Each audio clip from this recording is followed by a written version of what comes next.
Good morning, good afternoon, good evening, and welcome to a very special episode of In the Clouds here on Red Hat Live Streaming. I am Chris Short, host and showrunner of Red Hat Live Streaming. I'm joined by a few of my favorite fellow Red Hatters, Kirsten Newcomer, Andrew Clay Schaefer, and Jamie Scott. Today we're talking about DevSecOps, shifting left, and all things, security from a holistic perspective.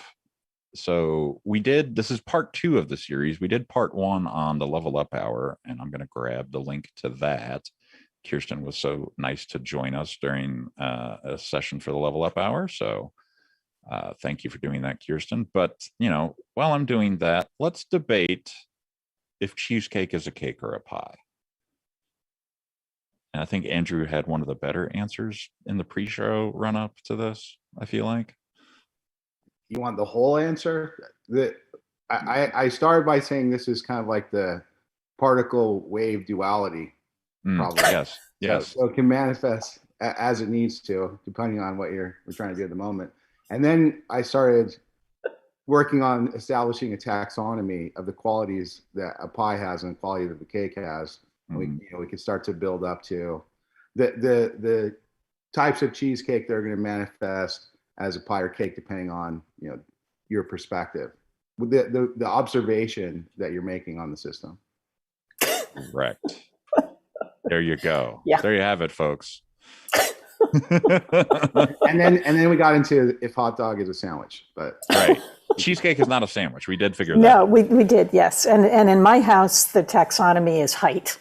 It's a pie. A cheesecake is a pie when it's cooked in a pie dish, and it's about the height of a pie. And it's a cake when you buy it from the Cheesecake Factory, and it's about 6 inches or more. Nine layers of cheesecake somehow crammed on top of each other, yeah.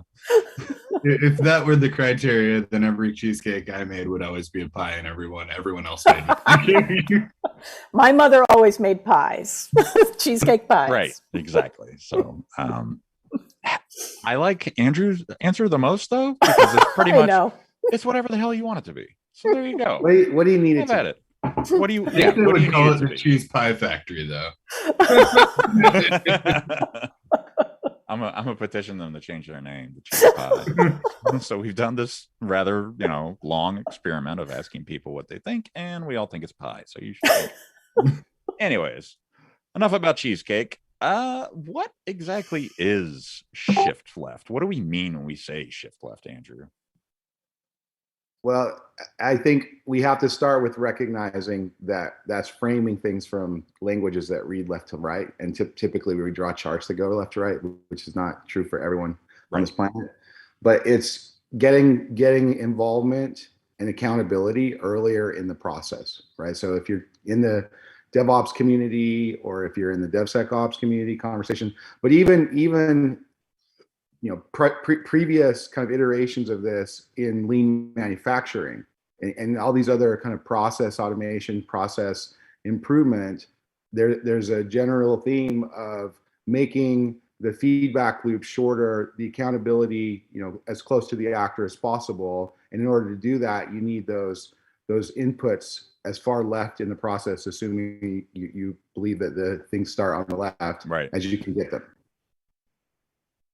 Amazing. So, Kirsten, what, in your words, what is DevSecOps and how does shift left apply in the context of DevSecOps? That's great. And I'm sure that we'll have additional comments from Andrew and Jamie. I've been known to make inflammatory comments about that and ops on the internet. So I'm going to try and pick my words a little more carefully than in the pre-show, right? So as an organization adopts DevOps, there is a tendency to kind of really focus on dev and ops and helping them, making the changes that help them to work together better. Although if you were to look at like a book like the Phoenix Project, security is absolutely intended to be part of a DevSecOps approach to delivering software. It can get forgotten. And so the reason I think that we see the emergence of the phrase DevSecOps is it's a much more explicit way of calling out that security needs to be an integral part of this process. Exactly. So. Yeah, in the pre-show conversation, and I was in the room, there was always a security presence in the DevOps conversations, but it was really these like forward-leaning kind of people. And I'm going to make another comment in a second about DevOps and DevSecOps that were part of that conversation. And what I like about using DevSecOps is that explicit invitation to the more traditional security community to come into the conversation. So I think there was always a security theme in a lot of the DevOps movement, a lot of the DevOps people, but that explicit invitation is nice. And then another thing I think is worth pointing out is, and this is related to the transition in the practices of operations, also in the practice of security, is that the practices are not standing still. And what looks like, and we saw this trend with operations, we're going to see this trend with basically everything, software is eating the world, if you will, that operational practice became more and more about writing APIs, writing this code that did all this work, right? Infrastructure as code. And you're starting to see the same type of work where a security professional in 2021 needs to have like some understanding of code, needs to be able to express some of the policies, some of the practices as code. And so there's the dev part of the developers making product, but there's also the dev part of security professionals contributing to that outcome. Absolutely. And I think that's a place I'd also be interested to hear from Jamie about this, because he and I talk a lot, like if you look at kind of some of the tooling that supports this shift, and you kind of think about a typical, I don't know if there is such a thing as a typical security engineer, but security teams in a lot of enterprise organizations today, they historically have not needed to be familiar with the CI/CD process. They have not needed necessarily to understand things like YAML. And as we look at this nobody understands YAML. At least I can read it. But fair enough. YAML is the reason why I went from spaces to tabs. My tabs are now 2 spaces. So, I mean, just to give you an idea. You see incomprehensible keys. And yeah, but one of our early one of our OpenShift customers who decided to use the adoption of containers as an inflection point for really moving to a DevSecOps approach to deploying their solutions, their chief of cybersecurity decided that he was going to require his security engineers to learn the CI/CD process and to learn things like YAML in order to kind of contribute and participate in that DevSecOps pipeline. And so it's not we're not allowed to share their name, but there's actually this great YouTube video out there of them talking about, so they kind of outed themselves, but of the organization talking about how they tackled this transition. But Jamie, I know this is something you and I have talked about a few times. Yeah, so to me, shift left is a strategic business decision that starts with culture. But the end goal is not necessarily the end goal is to reduce cost while maintaining compliance, because at the end of the day, security has traditionally been an expense center in order to meet new revenue goals and break into decreased sales cycles. And ultimately, as you begin to look at DevSecOps as a whole, you see that security has a huge opportunity to contribute to the bottom line. And when you look at it from that perspective, you see that by reducing the cost of testing by shifting left, you can fix bugs more effectively, you can plan, you can make prioritization decisions in order to not bolt things on. And I've practiced this for years at this point. And what we really see is it starts with culture. And what you were saying about security engineers being a committer, I personally view that security has traditionally been an auditor role. And DevSecOps is a means to give them skin in the game and say, if you're going to help contribute to this. And that's something that I think is a really valuable mindset shift for the security community. It's a mindset, and it's a skill set shift as well. But that's part of what creates a lot of resistance in some of these organizations. And there's a lot of work to do, and we're helping do that work. But when you start telling people you got to do this thing this new way, and they've attached their identity to the task that they've done for maybe a decade in some cases, then there's a lot of work to do to get people not just to the culture or like mindset of it, but like to accept that they're going to be able to contribute, because they're kind of afraid to make that step. Yeah, and you've both mentioned culture, and I'd agree that's absolutely key. And I think you have to, like, people respond to how they're measured also, and what incentives are put in front of them. And so, Andrew, like you're saying, there's what's their existing identity, and how have they built that up? And that's probably been built up partly by previous modes of measurement. And that, I like what Jamie said about the auditor, security as an auditor versus a committer. And so it's really critical that the executives and the managers help provide new incentives and a different way of measuring to help teams pick up these new skills and feel good about making that change. So something I say on a very frequent basis, interacting with our customers right now, is if you show me your org chart and your funding models, I'll predict what's going to be hard for you. Interesting. And so, like, there's this other thing, I think, and maybe this is the setup for the cheesecake conversation. but security is not one thing. True. Right. When you think about security and what security professionals do in organizations, and I've seen different versions of this, but you could probably break it down into like 15 different types of activities, responsibilities, depending on the maturity, depending on the rigor. Another thing that's interesting, so like I did tons of automation projects for the last 15 years, and especially in the regulated organizations, the bottleneck of those investments always ends up being about security, but governance, risk, and compliance, like, which are kind of not the same, but also related. And then when you get deeper and deeper into the rabbit hole, you start to realize the risk people and the security people, they're not necessarily aligned. True. They don't necessarily see this. Very true. Yeah. Right? So there's lots of work to do. Yeah. And I think compliance teams, like, or one pattern I've observed, right, is that compliance and risk people have, or in particular compliance, but they've provided these guidelines based on known traditional architectures and kind of the ways applications worked, pre-containers, pre-Kubernetes, pre-cloud. And oftentimes the people responsible for implementing those things don't know the why behind the requirement. They just know that they've been given a requirement. And that makes it hard to change as well. The implementers don't know the why. Sometimes the compliance people don't know the why either. Right? I'd agree.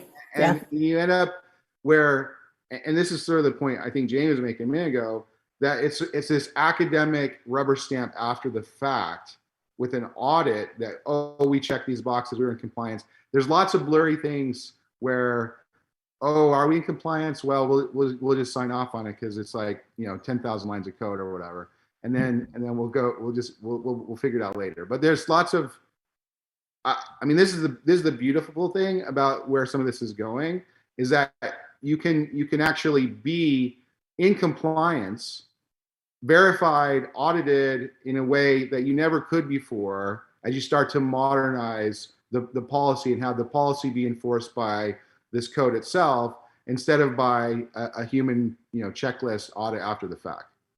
I really like what you said there. The reason why is because I don't think you've been in the security community long enough if you haven't been called a blocker. It's true. And ultimately, this is the feedback that you get from every development team. And parts of it is because you're not applying that why rationale. So I'll give you an example. An HSTS header is something that upgrades your browser from HTTP to HTTPS. It's a very frequently flagged as a low or medium risk and gets talked about. But I've seen applications that literally don't even turn on HTTP. So there's no point in upgrading them. But these risks still need to be accepted. But there is no risk. So the ability to apply that mindset in an automated fashion and bridge that gap between of the whys is really the core concept here of you have product managers who don't understand security and they're responsible for the why typically. You need a champion to be responsible for that why.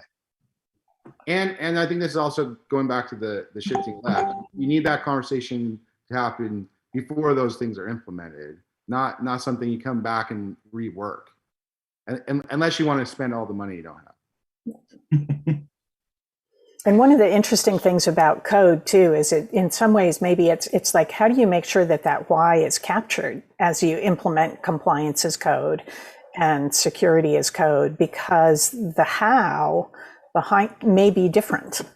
And so, you know, do you ensure that there's a comment that documents the intent? Really kind of interesting element to think through. Yeah, and I think one of the core issues with that is the world is limited. Security mindsets like that are just not scalable. We can talk about education all we want, but it's just an unrealistic numbers problem that we have. So shift left through automation at least helps bridge that gap, because it's unrealistic to think that we can educate the world to be a security-centric mindset. Not everyone is going to be able to be a CISP or a pen tester overnight. So No, it's never going to happen overnight. So a lot of the conversation I talk about, you know, ilities and itities, and you know that would be things like reliability, and security would be one of them. And the idea that you can make all of your developers experts in distributed systems and building, you know, reliability and scalability and all these things into their applications is just not possible. Like it's at the scale and the complexity. You want the platform to be able to keep all those promises, those architectural decisions that are going to give you the scalability, reliability. And this is really the model that you see evolved inside of Google with SRE, to be honest, that the developers get to focus more and more on their business logic on the domain.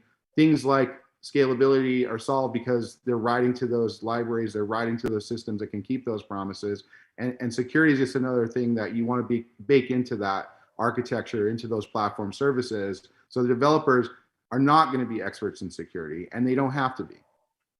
Thankfully. Right. So with that in mind, and I apologize if you hear my dog barking, someone is here to do something and they're not going away. So if you hear my dog, my apologies. We like dogs. I like dogs. Yeah. Bark back at them. So how can organizations foster this culture that we've talked about, right? Like emphasize the value of security for everyone? Can we look at it from a top-down perspective? Can we even try to make it a bottom-up perspective? I mean, what is that kind of genesis point for making this happen, the paradigm shift happen? There's a lot to unpack, right? If you start talking about the way, like, I think culture gets kind of thrown around, and we already did it a little bit on this thing where it's like it's the truth, but it's also sort of inactionable. It's hard to like go implement culture, right? And so what I try to help people think about is what are the behaviors you're trying to get, and then what are these kind of practical activities you could do, and then also be mindful about the incentives. You know, the org structures and incentives that have been set up. But there's really simple things that in a lot of organizations, just as it evolved dynamically with whatever kind of silos in history, these roles don't even really interact with each other as human beings, right? It's all through ticket systems. And this might sound a little bit platitudinal, but you can fix some of these problems just by getting people to go to lunch together, just by getting people in proximity with each other. Absolutely. And I think, kind of you alluded to this, I think, and I brought it up earlier, many organizations do have measurements that they use to kind of assess various elements of what they're doing. And, I've been in organizations where, for example, one of the measurements for a development team was the number of lines of code delivered on a regular basis, which frankly, I think is not a useful measurement. No, it's a terrible measurement. It doesn't All really you're going to tell get you is anything. a lot of code that doesn't do anything necessarily. And so I think, an interesting thing to look at is mean time to resolution for newly discovered security issues, and potentially you could look at what point in the life cycle were those issues discovered as well. And ideally, the earlier they're discovered, the easier it is to address them. Now, that's never 100% true because, until you know what the issue is, you don't know what the fix is. But I still think an organization really needs to take a look at their measurements, which is one form of incentive. Mm-hmm. Just add to that a bit, Kirsten. One of the things I see is that the security team is measured based on the number of things they find. And the development team is measured on the speed at which they can deliver business value. And these are just totally conflicting incentives. And that's one of the things that really bothers me about our organization, because security professionals at the highest levels are taught it is okay to accept risk. If you have a $2 million risk in an $100 million deal, you're going to accept that $2 million risk for that chance at $10 million. It's a simple math problem, despite the fact that there might be potential security impact. And I am a CISP. So like me saying accepting risk is fine is almost counterintuitive to the standard security persona. But that's how these setups are designed. And the incentives that we have of find all the bugs and deliver things fast are just too conflicting right now. So if you can change the incentives to say, if we are able to make more appropriate risk management decisions, then I think the entire conversation changes.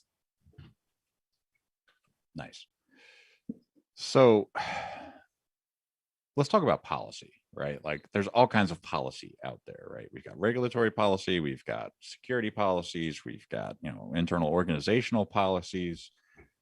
But usually the best way to deliver a compliant system is to continuously deliver compliance, right? So thinking about applying policies in the way of against infrastructure to ensure safe deployments or ensure regulatory requirements are met.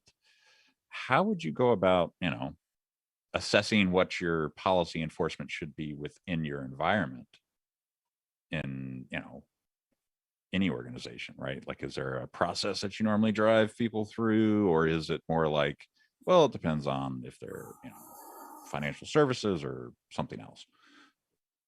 So I think the ideal future state, that we sort of kind of hinted at earlier in this conversation is that you're continuously auditing, and the audit function is enforced by the framework, by the platform itself. And then the security professionals are making those kind of creative investments in managing the risk and thinking about what that policy should be, not trying to audit it, right? Like computers are really good at doing repetitive tasks. So let them audit that stuff all the time. And that's not where most organizations are, right? So then you get to being able to think about, okay, like there's the policy and there's things checking it, like who signed off on it, right? Attestation and chains of trust and chains of responsibility. Like there's a bunch of interesting stuff emerging, and I don't know if we want to get into this here, but with like these transparency logs, and being able to kind of think through or reason about where things came into these pipelines. Right. And I think, there is some really cool stuff going on, as you say, transparency logs and like the SigStore project and how do we think about all of that throughout the life cycle. I also, I also think it's a piece of the puzzle is, at least in is it what we call in Kubernetes admission controls, right? You can define policies for Kubernetes. I'm sure you can do it for other environments as well in different ways that check elements of the solution that is requesting access or requesting to be deployed.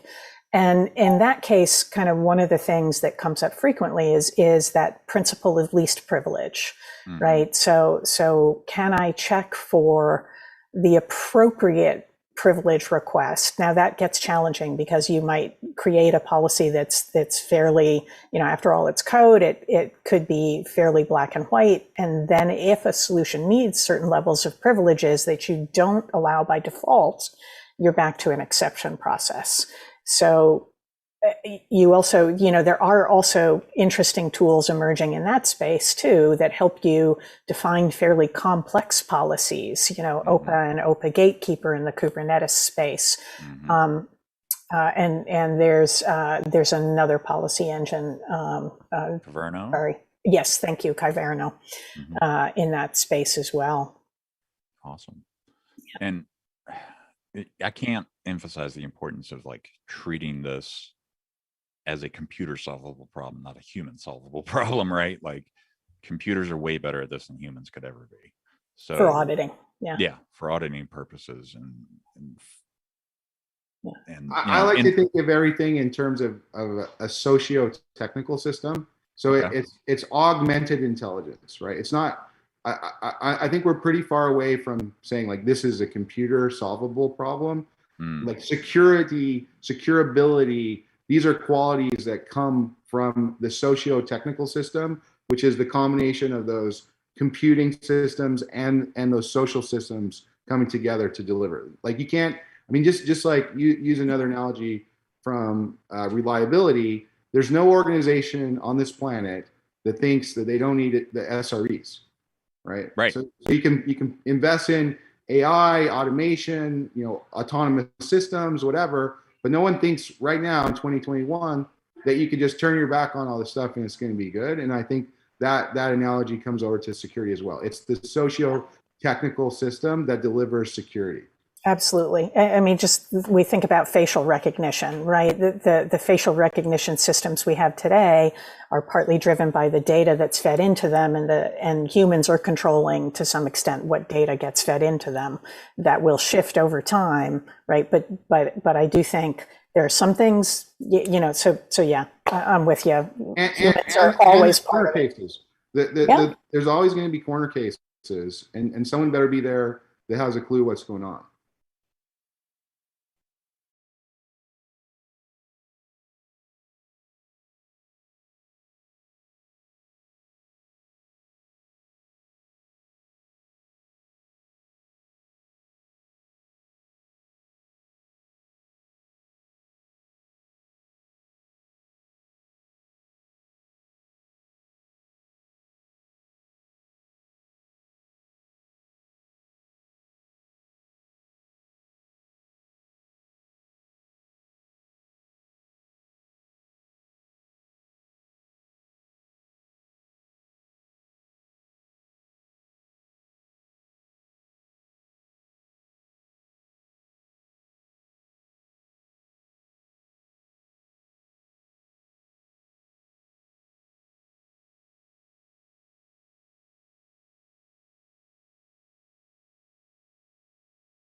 Someone else's account, for instance, in a banking application.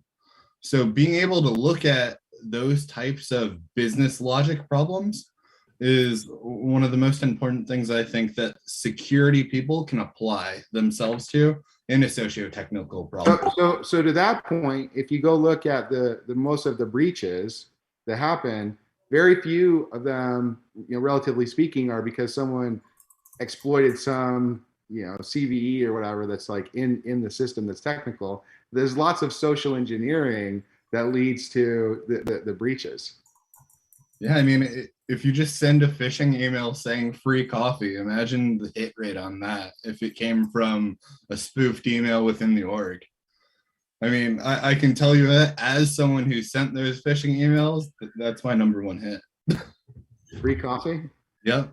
Did we get Chris back, or I think that's the machine, Chris. Or taking advantage of people on Valentine's Day is also good.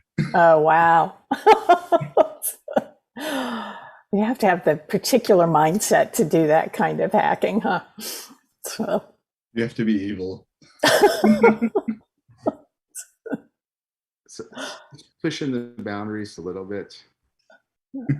So are we getting Chris back? I pinged him, and I don't know the answer. So yeah. Do you guys want to just go through DevSecOps? Like, how do you guys think organizations foster DevSecOps culture in ways that emphasize the value for security for everyone? We've been talking a lot about culture. How do you think we do that? Poorly is an answer. There's a lot of people on a lot of different journeys in different places, and we kind of talked about this in the pre-show. There's been lots of investment. So here's this pattern I see right now, right? You go into these organizations and they've got a DevOps team, which is, and this is true, this is a true story, a DevOps team, which is a different silo and a different team than an SRE team. That's a different silo and different team from the DevSecOps team. And you're just like, what are you doing, right? Like, and maybe even sometimes they'll have like a CI/CD team. It's like you got a DevOps team and a CI/CD team. So I think and this goes back to org charts and funding models. I think it's hard for leaders in some of these organizations, especially when they come from a background where everything's been so structured and siloed, to really set up these collaborative environments and let go of some of the silo building, kingdom building, and let those good practices emerge. And it goes, there's a lot of ways to think through this, but when you've got so many different teams and they have so many different incentives and they're not really working together, and I don't think you got the plot of the DevOps movie. Yeah, and I ran into this recently with an organization who not only has an infrastructure security team, but they have a cloud security strategy team. And actually, I've seen that emerge in more than one organization, right? As they start to adopt cloud, they create sort of this special team that's looking at cloud security. And so we can get even further siloed as organizations do that.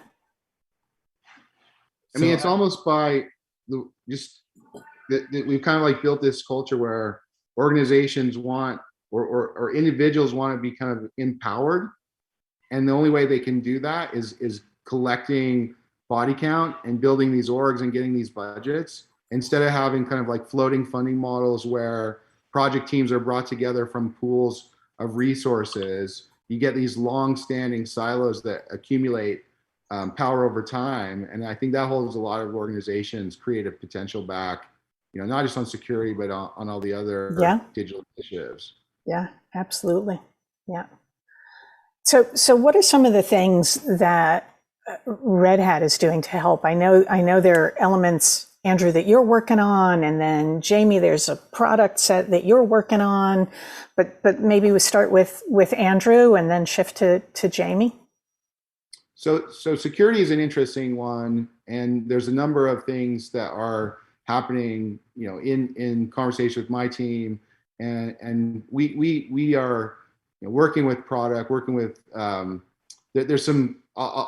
It's hard to talk about some of this because people don't like their logos or their names like thrown around. But you basically have a lot of big banks, you kind of like a lot of federal agencies. They're really interested in pushing for the state of the art along a lot of the topics that we talked about.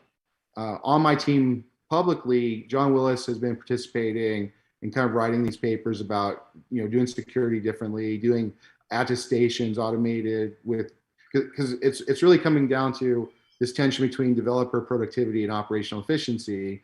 And if you can't get this process for doing the automation of the security to contribute to the developer productivity, then it's always the bottleneck, right? And this is especially true in these highly regulated organizations. So across things like financial services, energy, the three-letter agencies or whatever, they have very strict ideas about what their policy should be, what their compliance and security position should be. And so we're working through helping both the tools and kind of like that process, practices, culture side of it to identify the interventions and investments that need to be made to get those better outcomes. Yeah, and so I know, there are folks in Red Hat who are working on kind of how can we help automate what they call the software factory, right? There can be so many different tools used in a shift left environment. The artist formerly known as the trusted software supply chain, and yes. Pygos, and those are some of the projects supporting the conversation I was just having. Right? Exactly, right. And so Jamie, kind of when we look at it from the Stack Rocks or the Red Hat Advanced Cluster Security perspective, right? How does ACS help with the shift left and automating security and compliance? Sure. So one of the things I like to say is we help you to focus on what matters most, and we enable your team in order to do that. Because one of the traditional problems you see in the security industry is that the vulnerability management or compliance team effectively takes a result from a scan tool, tosses it over the wall, and then sends it to the development team, and the development team has absolutely no clue what to do with it. So they'll work to address these, but having that conversation and allowing teams to prioritize what matters most is really critically important. So what Advanced Cluster Security is doing is it's doing your traditional vulnerability management, but looking at it from a different angle by adding security context. And it does that through assumption of what it knows to be in Kubernetes and using the Kubernetes API. So now you can effectively say, if a container is privileged, what that means is that it has effectively root access to the underlying host operating system. So if you manage to get a remote code execution vulnerability, which would give you access to a container, if you get one that's privileged, then you are going to then be able to access all containers within that host effectively, which means you go from compromising one application to potentially hundreds. Although I always want to be careful to separate the word privilege and root access, because there are so many different types of privilege that can actually be supplied. So is it fair to say that kind of what you're thinking of really requires running as root and access to the host? For example, just like think SE Linux, right? SE Linux can provide some protections. User namespaces help. I know we're getting a little technical here, but Kubernetes doesn't yet support user namespaces. So I think that there's a lot happening to kind of help to put boundaries around some of those attack vectors, but we still need to track them. Yeah, it's definitely about prioritization to me, because there's always going to be a defense in depth architecture. And at the end of the day, you want to build a layered approach to security where you expect one or two controls to fail. Because ultimately, a mature nation state is going to be able to attack you in a more effective way than someone who has a limited budget. So the goal of the security team is not necessarily to secure all the things. The goal of the security team is to make it too cost prohibitive in order for an attack to be successful. Proportional to the risk. Exactly. Yeah. So ultimately, when I talk about something like being able to prioritize more effectively, saying a privileged container is root on the operating system. That is what it means to be privileged in the context of Kubernetes. Now, that being said, if I have a privileged container, I want to be able to block anything with a network attack vector or an adjacent network attack vector that is a critical vulnerability or a high. And I want to do that instantly. And maybe for a privileged container, I might even want to go down to the medium level for that. So being able to make more informed risk management decisions on what matters most is really key. So what we see is organizations will use labeling strategies with their crown jewel applications and really focus and hone in on what matters most by focusing on that labeling strategy to look at data classification labels. They'll use it to look at if that application is a crown jewel. And by being able to link that context, security teams can make more informed risk management decisions and apply different policy logic. So if an application doesn't have sensitive data, then if it isn't even exposed to an external network, maybe it's acceptable to have a high risk for that organization. Whereas if it's a crown jewel application that's externally exposed and privileged, maybe you want to start tackling the mediums. Right. Absolutely. And I think that's why that's another place where, again, we need to blend socio-technical, right? So there's some human perspective here, but also the computer and a solution like ACS, right? The software can gather additional data to inform the decision in ways that if you are just looking at vulnerabilities through an SCA analysis, right, a software composition analysis, where they've said, here are the packages in the software, here are the known vulnerabilities associated with that software, here's the MITRE, the NVD rating for those vulnerabilities, that's not enough to really prioritize because you don't have the full context that you're just talking about. So I like to drag everything back to the center of what I understand, which is DevOps, SRE type stuff. And I think there's an interesting conversation emerging, and I've been part of having some of it around framing some of these conversations through the same lens, right? So when you're talking about risk and reliability, they're not exactly the same, and I think it's easier to measure reliability than it is to measure risk, to be honest. But when you start thinking about SLOs and setting up the targets for the service level, every 9 for reliability, from kind of like a rule of thumb, and this is not a strict rule, but it's pretty close approximation, every 9 costs you 10 times more than the last 9, right? So if you're not willing to make the investment in this to be another 10 times more than the last one, then you have to make that boundary. And that's like framing for SRE is embracing risk. And then a lot of what you're talking about in kind of this subgenre of the DevOps conversation is about observability. Observability from a security perspective. Like what is actually running on these systems? What state are they in now? And how is that state changing? And lets us respond to that, right? So that's there's all these little subgenres. I think there's also some interesting analogies with like chaos engineering, pen testing, or whatever. Like there's a lot of these practices that are analogous. But if you don't have an understanding of what's happening in your systems, whether that's from monitoring the performance or monitoring the the security aspects, policy aspects, then you don't know what you don't know, and you're going to find out the hard way. Yeah. No, I think you're absolutely or outage. Yeah, absolutely right about observability. I'm going to ask a question that I get asked, which is interested in the perspective from the two of you. How does DevSecOps shift left help us address ransomware, or does it? And what do you think? What are some of the best practices when we think about ransomware? So I'll take a stab at ransomware. When I think of DevSecOps, I do not think it addresses ransomware. It helps to mitigate it, though.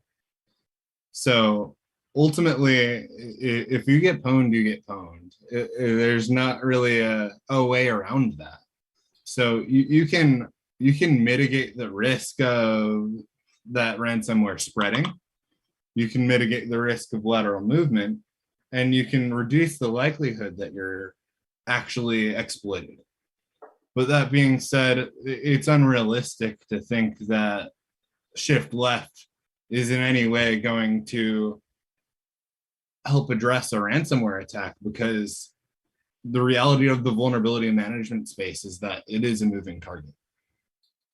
And because it is a moving target and vulnerabilities are updated as they are discovered, then that's why we call them known vulnerabilities, because there are so many unknown. Yeah. It's not going to address that, but it'll help mitigate. Yeah, I'll add to what Jamie said, and it's similar to, like, there's no organization that's not going to have outages, right? Like you're going to have some corner case, some new thing that changes some of the assumptions.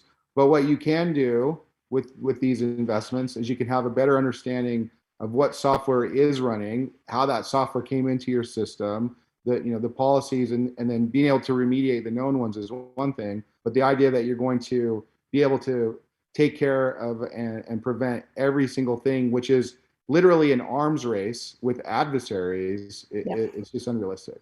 No, and here's the one place that so there are two things I like to use as an answer. One is, provide as much protection as you can, the way you would normally do. The observability is critical, right? Because you need to also detect and respond. But I think also more and more, the more you can deliver your solutions or manage your solutions as code, and that includes your infrastructure, not just your applications, so that you can position yourself to, with the exception of stateful data, which you're going to have to back up, but if you can position yourself to recover by redeploying, that's a much better approach than trying to scramble through a whole bunch of backups. And also means that if somebody, to use Jamie's phrase, right, if somebody pwns your data, you're just gonna redeploy. It means you have to protect the code systems that you're storing all of that config data and that pipeline in. So I'm a big believer in being able to repave everything. And that's like the main benefit or primary benefit of being able to rebuild infrastructure from scratch from code, is that you're building things constantly. So recovering is, the same as all your other deploys. At the same time, like, that doesn't necessarily protect you, because you don't know where some of those vulnerabilities came into your supply chain. So you might just be redeploying them anyway. And I understand what Jamie said a minute ago, and use an analogy from like physical security at my house. So I have a security system, and there's like sensors and like all this stuff. But if someone came to my house with like real force, I have glass windows.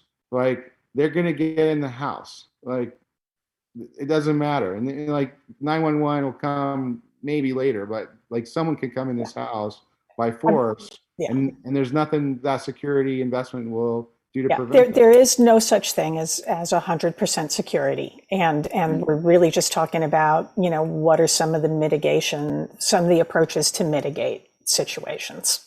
So. I like to use the zombie apocalypse metaphor. In that, if zombies are attacking you, you have a gate. If they get to the gate, you have a house. When they break in through your windows, you better have a door key to lock your room. And your disaster recovery plan at the end is, do you have an escape hatch? An ejection seat. That's what you need, an ejection seat. Time to get out. Apologies for the technical difficulties, folks. My Comcast issues are being buried right now, meaning the cable is being buried, hence the network loss of connection. So, and the cell networks are not as strong as they were after the storms we had. So, joining from my iPad, as it were. So thank you all for joining today and discussing this. We miss your smooth radio voice. This is true. Yeah, I'm I'm sure you've kind of gone off the rails, Andrew. I'm not worried about that. Well, I will say, I think we got a little dark here towards the end. We need some uplifting. Well, fair enough. So let's just close on this, right? Like, what are you excited about in the next month, year, insert period of time here? All right, I'm gonna just go around the room on that one. Yeah, I'll grab it first. I'm really excited by what's happening with signing transparency logs, the whole SigStore initiative, and investments around attestation. I think there's some really cool stuff happening that will allow us to make zero trust more than just or extend some of what is zero trust today in Red Hat solutions, but extend it to more parts of the process and the software. Jamie, you want to go next? You want to go first? I'm thinking. There's too much to be excited about. Yeah, there's a lot to be excited about. I mean, I'm watching all this stuff emerge with the different kind of open source projects around being able to do identity stuff with Spiffy. That's another good one. And the stuff with the audit logs, the transparency logs. That's great. The other thing that I'm faced with, and I'll say this is true about DevOps, the forward-leaning conversations and kind of like the pushing the boundaries of this is one thing, but the vast majority of organizations, in some ways, like they're just getting caught up to DevOps conversations from 2010, right? So to me, like the most exciting thing is about bringing the standard up across the industry, the rising tide that will hopefully lift all these boats. A lot of boats. There's a lot of boats. It's a lot of water. It's a lot of water too. Yeah, you're right. All right, Jamie. I was someone who came over with the StackRox acquisition. So to me, one of the things that really excites me is to be able to attempt to disrupt the Kubernetes security space at scale. And by transitioning from a startup to a large enterprise with a huge presence in the enterprise space, I want to be able to sit there with a seat at the table with the CISO and really get to understand how we can help to, one, reduce the cost of a security program, but two, help them make more informed risk management decisions. Awesome. Well, with that note, I think we'll wrap it up for today. And I appreciate you all joining us. Thank you, Kirsten. Thank you, Jamie. Thank you, Andrew. I know you're very busy out there in the world trying to help everybody save the world kind of deal. So I really appreciate your time today. Thanks for having us, Chris. Thanks, Chris. Appreciate it, Chris. Take it easy, everybody. Cheers. Cheers.